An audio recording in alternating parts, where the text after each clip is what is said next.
రెండవ పేతురు 3వ అధ్యాయం గ్రంథ వివరణ. ప్రియులారా, ఈ రెండవ పత్రిక మీకు ఇప్పుడు వ్రాయిచున్నాను. జ్ఞాపకం 2 పేతురు 1:12-15. పరిశుద్ధ ప్రవక్తల చేత పూర్వమందు పలుకబడిన మాటలను ప్రభువైన రక్షకుడు మీ అపోస్తలుల ద్వారా ఇచ్చిన ఆజ్ఞను మీరు జ్ఞాపకము చేసుకొనవలెను.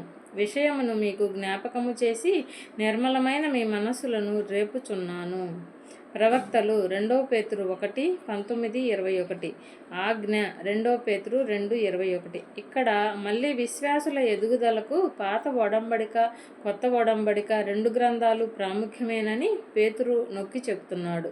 అంచెదినములలో అపహాసకులు అపహసించుచు వచ్చి తమ స్వకీయ దురాశల చొప్పున నడుచుకొనుచు పరిహాసకులు 2 పేతురు 2:12, 2 దినవృత్తాంతములు 36:16, కీర్తనలు 1:1, కీర్తనలు 73:8, కీర్తనలు 74:22, సామెతలు 14:9, సామెతలు 15:12, సామెతలు 19:29, సామెతలు 21:24, యెషయా 28:14, అపోస్తల కార్యాలు 13:41, యోధా 1:18.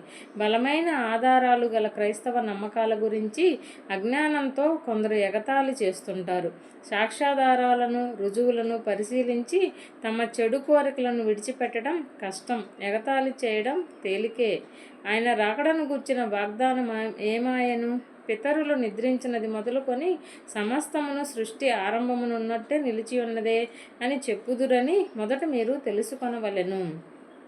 రాకడా మత్తయి 24:3, మత్తయి 24:10, యోహాను 14:3. యేసు ప్రభు చాలా కాలంగా తిరిగి రాలేదు కాబట్టి ఎప్పటికీ రాడని ఈ పరిహాసకులు అనుకుంటారు. ఏలయనగా పూర్వము నుండి ఆకాశం ఉండెననియు, నీళ్లలో నుండియు నీళ్ల వలనను సమకూర్చబడిన భూమియు దేవుని వాక్యము వలన కలిగిననియు వారు బుద్ధిపూర్వకముగా మరుతురు. బుద్ధిపూర్వకంగా మరిచిపోయే తమ చెడు కోరికలు తీర్చుకోవడమే వారికి ఇష్టం. దానికి అడ్డు వచ్చే దేనిని మనసులో పెట్టుకునేందుకు ఇష్టపడరు. వారి నమ్మకాలు వాస్తవాలపై ఆధారపడవు. ఏది నిజమై ఉండాలని వారు ఆశిస్తారో దానిపైనే ఆధారపడి ఉంటాయి. రోమా 1:28 పోల్చి చూడండి. వారి అజ్ఞానం, అపనమ్మకం వారు కావాలని బుద్ధిపూర్వకంగా తెచ్చిపెట్టుకున్నవే.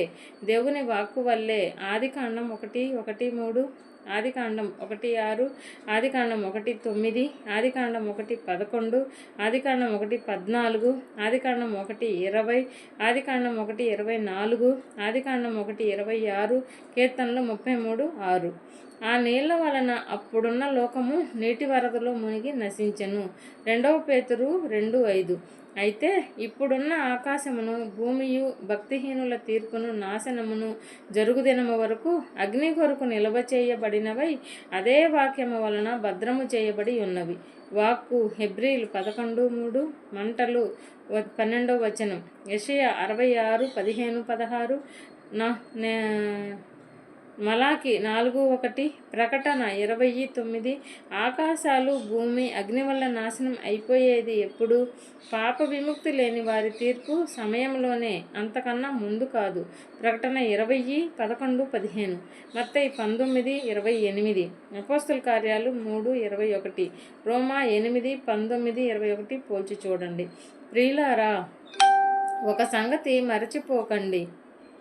పోకుడి. ఏమనగా ప్రభువు దృష్టికి ఒక దినము 1000 సంవత్సరముల వలెను, 1000 సంవత్సరములు ఒక దినము వలెను ఉన్నవి. క్రీస్తు తాను తిరిగి వస్తానని వాగ్దానం చేసిన తరువాత ఎంతో కాలం గడిచిపోయినట్టు మనుషులకు అనిపిస్తుంది.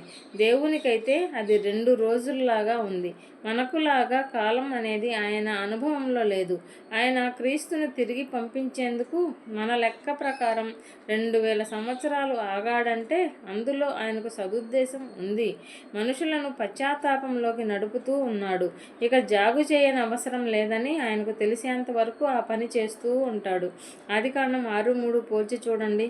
కొందరు ఆలస్యమని ఎంచుకొనున్నట్లు ప్రభువు తన వాగ్దానమును గూర్చి ఆలస్యము చేయువాడు కాడు. కానీ ఎవడనూ నశింపవలెనని ఇచ్చయింపక అందరూ మారు మనసు పొందవలనని కోరుచు మీ ఎడల దీర్ఘశాంతము కలవాడై ఉన్నాడు. ఎవరూ నశించకూడదని యెహెజ్కేలు 18:32, 1 తిమోతి 2:4, యోహాను 3:16. పశ్చాత్తాపం గురించి మత్తయి 3:2 మొదలగునవి. అయితే ప్రభువు దినము దొంగ వచ్చినట్లు వచ్చును. ఆ దినమున ఆకాశములు మహాధ్వనితో గతించిపోవును, పంచభూతములు మిక్కటమైన వేండ్రములతో లయమైపోవును, భూమియు దాని మీదనున్న కృత్యములను కాలిపోవును. ప్రభువు దినం. యెషయా 2:12, యెషయా 13:6-13, యావేలు 2:1-2, యావేలు 2:30-31, జెఫన్యా 1:14-18, అపోస్తుల కార్యాలు 2:20, 1 తెస్సలోనికయ 5:2, 2 తెస్సలోనికయ 2:2. దినం అంటే అక్షరాల 24 గంటల రోజు కానవసరం లేదు. ఆదికాండం 2:4, యోహాను 9:4, యెషయా 34:8, 1 తెస్సలోనికయ 5:5, 1 తెస్సలోనికయ 5:8 చూడండి. ఈ దినం కాలం 1000 సంవత్సరాలు లేక అంతకన్నా ఎక్కువ ఉండవచ్చు. అంటే క్రీస్తు తిరిగి వచ్చినప్పటి నుంచి ప్రకటన 20:11-15లో ఉన్న అంతిమ తీర్పు సమయం వరకు ఈ దినం ఉండవచ్చు. దొంగ 1 తెస్సలోనికయ 5:1-3, ప్రకటన 3:3, ప్రకటన 16:15. వేడి 7వ వచనం. పేతురు భవిష్యత్తులో జరిగే వాటి క్రమం జాబితా ఇవ్వడం లేదు. మనుషుల అంతిమ తీర్పు, ఆకాశాలు భూమి పూర్తిగా నాశనం అయిపోవడము జరిగే సమయానికి ముందు క్రీస్తు తిరిగి వచ్చి 1000 సంవత్సరాలు భూమిపై పరిపాలించే అవకాశాన్ని పేతురు ఇక్కడ రాసిన మాటలు త్రోసిపుచ్చడం లేదు. ప్రకటన 21:6. ఆ 1000 సంవత్సరాలకు ముందు తరువాత కూడా మంటల ద్వారా తీర్పు ఉంటుంది. 2 తెస్సలోనికయ 1:7, యెషయా 24:6-13, యెషయా 29:6, యెషయా 30:30, ప్రకటన 13:8-9, ప్రకటన 20:9, ప్రకటన 20:14-15. ఇవన్నీ ఇట్లు లయమైపోవునవి కనుక ఆకాశములు రవులుకొని లయమైపోవునట్టియు, పంచభూతముల మహావేంద్రంతో కరిగిపోవునట్టియు పవిత్ర భక్తి తీతుకు 2:11-14, 1 పేతురు 1:15, 1 యోహాను 1:6 ఎలాంటి వారై నాశనం కాబోతున్న ఈ లోక విషయాల కోసం బ్రతకడంలో ఏమన్నా అర్థం ఉందా? 1 యోహాను 2:15-17 పోల్చి చూడండి. దేవుని దినపు రాకడ కొరకు కనిపెట్టుచు దానిని ఆశతో అపేక్షించుచు మీరు పరిశుద్ధమైన ప్రవర్తనతోనూ భక్తితోనూ ఎంతో జాగ్రత్త గలవారై ఉండవలెను. దేవుని దినం. వచనం 10. 1 కొరింథీ 1:8, 1 కొరింథీ 3:13, 1 కొరింథీ 5:5, 2 కొరింథీ 1:14, ఫిలిప్పీ 1:6 శీఘ్రతరం చేస్తూ ఆ రోజు త్వరగా రావడానికి విశ్వాసులంగా మనం ఏమి చేయగలం? యేసు ప్రభు మనకు చెప్పిన దాన్ని చేయడం ద్వారానే ఆ దినాన్ని శీఘ్రతరం చేయవచ్చు. ఆయన రాజ్యం వచ్చేలా ప్రార్థించాలని ఆయన మనకు చెప్పాడు. మత్తయి 6:10 తన శుభవార్తను భూమిపై ప్రజలందరికీ వినిపించాలన్నాడు. మత్తయి 28:19, మార్కు 16:15. ఆయన సంఘం ఈ పని పూర్తి చేసినప్పుడు అంతం వస్తుంది. మత్తయి 24:14. అయినను మనం ఆయన వాగ్దానమును బట్టి కొత్త అవకాశముల కొరకు, కొత్త భూమి కొరకును కనిపెట్టుచున్నాము. వాటి యందు నీతి నివసించును. కొత్త. యెషయా 65:17, ప్రకటన 21:1, న్యాయం నివాసం. ప్రకటన 21:27, ప్రకటన 22:14-15, కీర్తనలు 15:1-5, కీర్తనలు 89:14, కీర్తనలు 118:19, యెషయా 11:4-5, 1 కొరింథీ 6:9-10. నీతి న్యాయాలను చిన్నచూపు చూచి వాటిని అనుసరిస్తున్న అలాంటి వారిని హింసించే ఈ లోకానికి అది పూర్తిగా వ్యతిరేకం. ప్రియులారా, వీటి కొరకు మీరు కనిపెట్టువారు కనుక శాంతము గలవారై ఆయన దృష్టికి నిష్కలంకులుగాను నిందారహితులుగాను కనబడినట్లు జాగ్రత్త పడుడి. దానియేలు 12:10, 1 కొరింథీ 1:8, ఎఫెసీ 1:4, ఎఫెసీ 5:27, ఫిలిప్పీ 1:10, ఫిలిప్పీ 2:15, 1 తెస్సలోనికయ 5:23. శాంతితో పాపం, అవిధేయత, అపనమ్మకం ఆయనపై పడుతున్న దెబ్బల వంటివి. నీతి న్యాయాలు, శాంతి ఎప్పుడు కలిసే ఉంటాయి. కీర్తనలు 85:10, యెషయా 27:5, యెషయా 32:17. ఆయన మనకు చెప్పినట్టు గనక మనం జీవిస్తే ఆయన రాక కోసం ఆనందంతో ధైర్యంతో ఎదురు చూడవచ్చు. మరియు మన ప్రభు యొక్క దీర్ఘశాంతము రక్షణార్థమైనదని ఎంచుకొనుడి. అలాగూ మన ప్రియ సహోదరుడైన పౌలు కూడా తనకు అనుగ్రహింపబడిన జ్ఞానము చొప్పున మీకు వ్రాసి ఉన్నాడు. సహనం 9వ వచనం.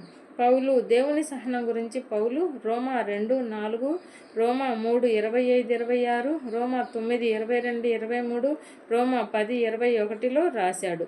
ఇక్కడ పేతురు ఆ లేఖ గురించి చెప్తున్నాడేమో. వీటిని గూర్చి తన పత్రికలన్నింటిలోనూ బోధించుచున్నాడు. అయితే వాటిలో కొన్ని సంగతులు గ్రహించుటకు కష్టమైనవి.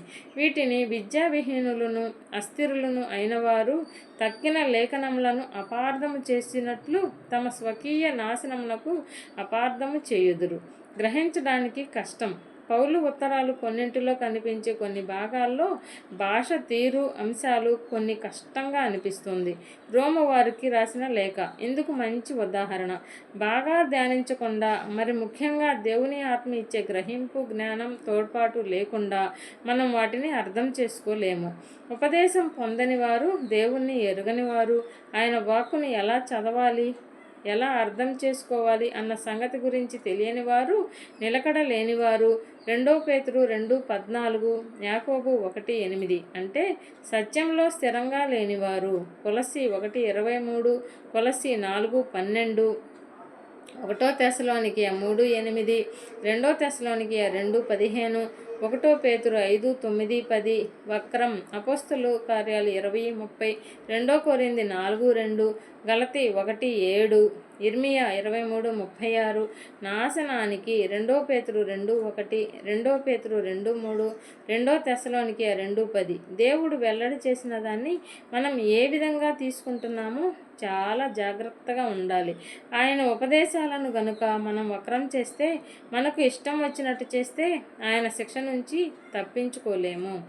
ప్రియులారా, మీరు ఈ సంగతులు ముందుగా తెలుసుకొని ఉన్నారు కనుక మీరు నీతి విరోధుల తప్పు బోధ వలన తొలగింపబడి మీకు కలిగిన స్థిర మనస్సును విడిచి పడిపోకుండా కాచుకొని ఉండుడి. నీతి నియమం లేని వారి 2 పేతురు 2:7-8, 2 తెస్సలోనికయ 2:3, 2 తెస్సలోనికయ 2:7-9, 1 యోహాను 3:4. మన ప్రభువును రక్షకుడును అయిన యేసుక్రీస్తు అనుగ్రహించు కృపయందును జ్ఞానమందును అభివృద్ధి పొందుడి. ఆయనకు ఇప్పుడును యుగాంత దినము వరకును మహిమ కలుగును గాక. ఆమెన్. కృప మనకు నేర్పించేదేమిటో, మనం దేనిలో ఎదుగుతూ ఉండాలో తీతుకు 2:11-14లో కనిపిస్తున్నది.